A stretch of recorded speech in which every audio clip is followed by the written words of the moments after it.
Hello बच्चों, आज हम आपको कक्षा 8 में नागरिक शास्त्र का पहला पाठ पढ़ा रहे हैं, जिसका नाम है हमारा लोकतंत्र। हमारा लोकतंत्र जो है, इस लोकतंत्र के विषय में आज बात करेंगे। सबसे पहले अपनी सरकार के विषय में बात करते हैं। हमारी सरकार जो केंद्र सरकार के रूप में जो सेंटर में कहलाती है, सेंट्रल केंद्र की सरकार कहलाती है, तो वो केंद्र सरकार कहलाती है।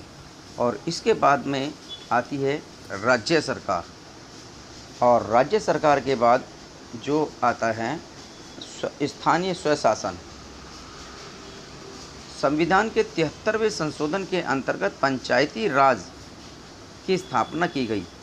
इसमें लोकतंत्रीय व्यवस्था गांव स्तर तक पहुंच गई। ये स्थानीय आधार पर शासन किया जाता है, इसको कहते हैं स्थानीय शासन।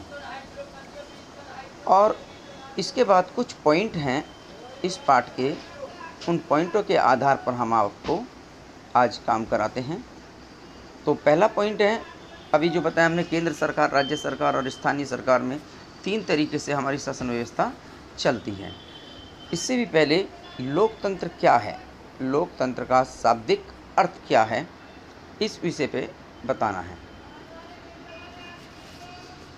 शाब्दिक अर्थ लोकतंत्र अर्थात लोकतंत्र का शाब्दिक अर्थ है कि लोगों का शासन।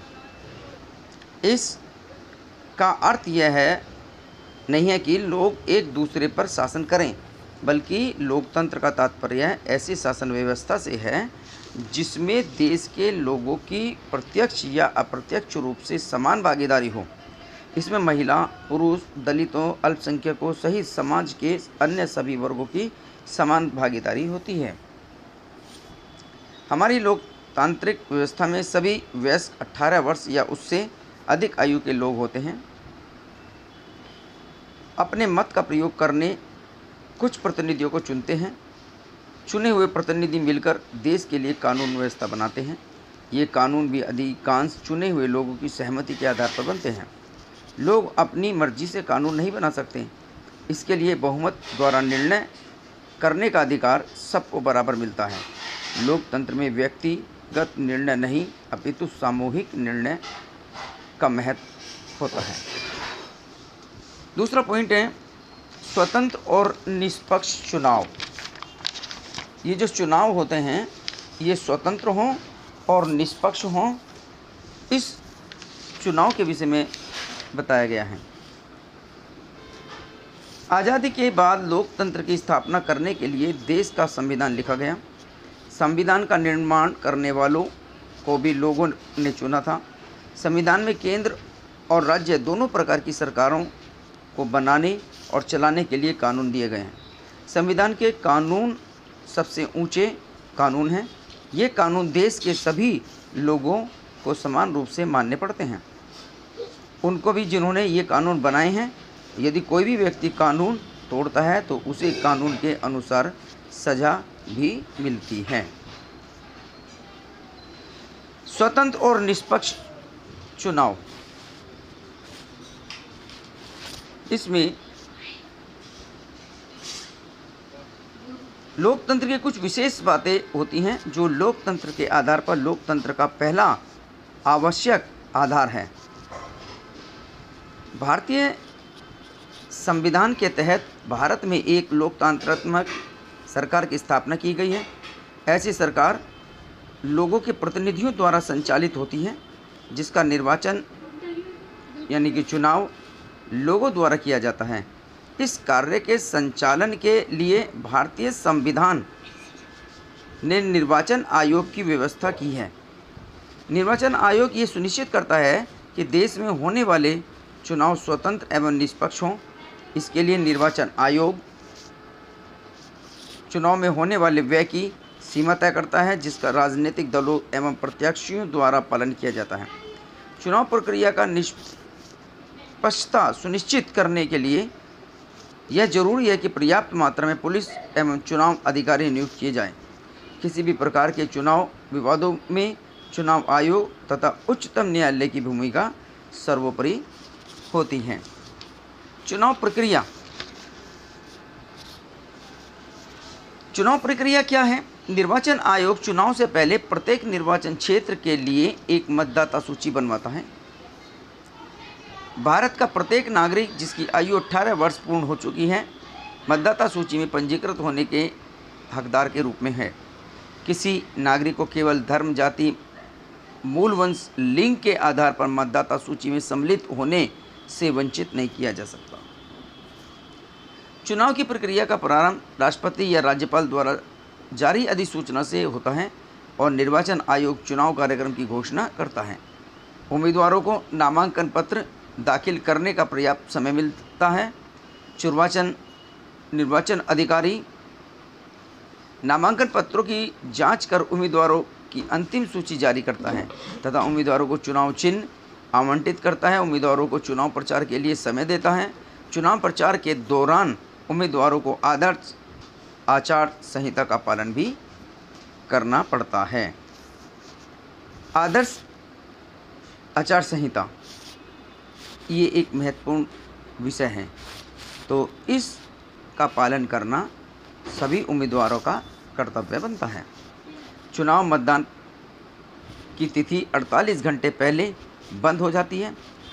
मतदाताओं को चाहिए कि मतदान वाले दिन अपना मतदाता पत्र, पहचान पत्र, EPIC लेकर मतदान केंद्र पर जाएं और अपना मत यानी वोट अवश्य डालें।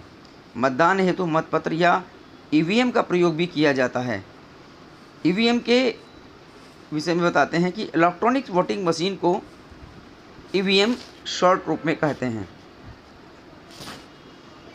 यह एक ऐसा डिब्बानुमा मशीन होती है जिसमें एक तरफ उम्मीदवारों के नाम तथा उनके चुनाव चिन्ह छुपे होते हैं। प्रत्येक उम्मीदवार के नाम एवं चिन्ह के सामने एक नीले रंग का बटन होता है जिसको दबाने से हम अपनी इच्छा अनुसार किसी भी दल के उम्मीदवार को अपना मत दे सकते हैं। नीला बटन सिर्फ एक बार ही दबाया जा सकता है, अतः इस प्रकार एक व्यक्ति द्वारा एक ही मत दिया जा सकता है।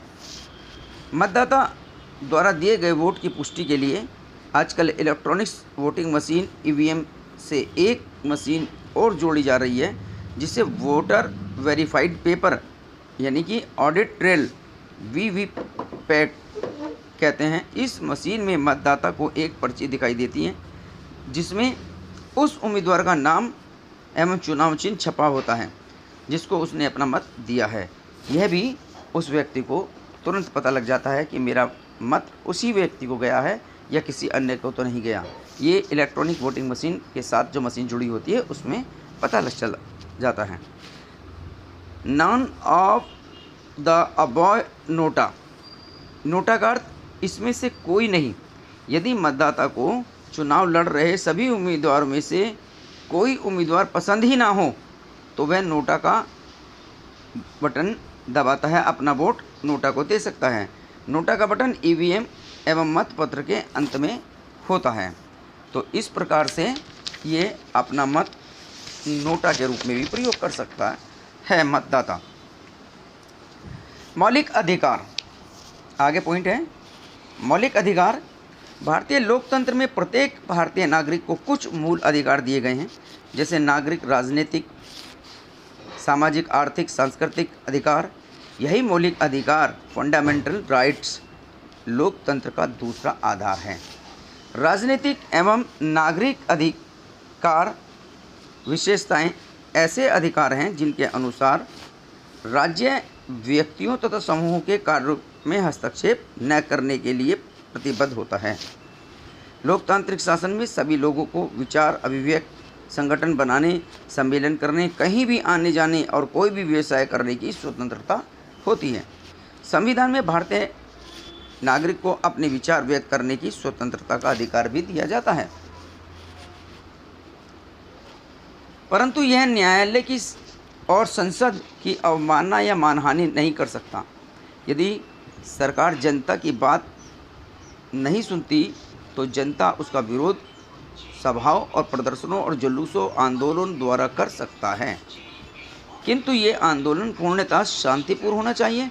कुछ लोग विरोध प्रदर्शन करने पर सार्वजनिक संपत्तियों जैसे बस रेलगाड़ी में तोड़ फोड़ कर, आग लगाकर ऐतिहासिक इमारतों को क्षति पहुंचाते हैं तथा महापुरुषों की मूर्तियों को पोस्टर चिपकाते हैं। आप बताइए कि यह उचित है? यह सब कार्य अनुचित है। स्वतंत्र न्यायपालिका। स्वतंत्र न्यायपालिका में नागरिकों के स्वतंत्रता, समानता, अधिकारों की सुरक्षा दायित्व नागरिक पालिका पर होता है और जनता का समान न्याय दिलाने हेतु न्यायपालिका को सरकार के दबाव और नियंत्रण से मुक्त होकर स्वतंत्र न्यायपालिका लोकतंत्र का तीसरा महत्वपूर्ण आधार को मानते हैं। चुनाव के अधिकार के मुख्य बिंदु क्या हैं? सूचना के अधिकार के मुख्य बिंदु क्या है? एक सूचना का अधिकार भी होता है, ये भी महत्वपूर्ण विषय होता है। सूचना का अधिकार में पहला नियम है, सूचना का अधिकार भारत जम्मू कश्मीर को छोड़कर अक्टूबर सन 2005 में लागू किया गया है। इसके अंतर्गत जनता को यह जानने का अधिकार है कि सरकार एवं उससे संबंधित संस्थाएं सुचारू रूप से कार्य कर रही हैं या नहीं। तीसरा, जनता को केंद्र, राज्य सरकार एवं स्थानीय सरकार के निर्णय, नीति, जानकारी प्राप्त करने का पूरा अधिकार है। पांचवा, सामान्य जनता, मीडिया, स्वयं सेवी संगठनों एवं पंचायती राज के प्रतिनिधियों को मांगी गई सूचना प्राप्त करने का अधिकार भी है। सूचना प्राप्ति के लिए शुल्क तथा समय सीमा निर्धारित की जाती है कि इस अवधि में आपके पास ये सारी सूचना जो आपने मांगी है सूचना के अधिकार के रूप में आपको प्राप्त हो जाएगी, लेकिन उसका कुछ शुल्क होगा, वो शुल्क आपको निर्धारित शुल्क जमा करना पड़ेगा। तो संचार माध्यम, ये संचार माध्यम जो अभी बताया है ये तीसरा महत्वपूर्ण अंग है और मीडिया इसमें सम्मिलित होती है, जिसके माध्यम से हम सूचनाओं का प्रचार प्रसार करते हैं। एक बात और, सरकार अपनी नीतियों और कार्यों के लिए जनता का समर्थन प्राप्त करने का प्रयास करती है। ये संचार माध्यम स्वतंत्र रूप से कार्य करते हैं।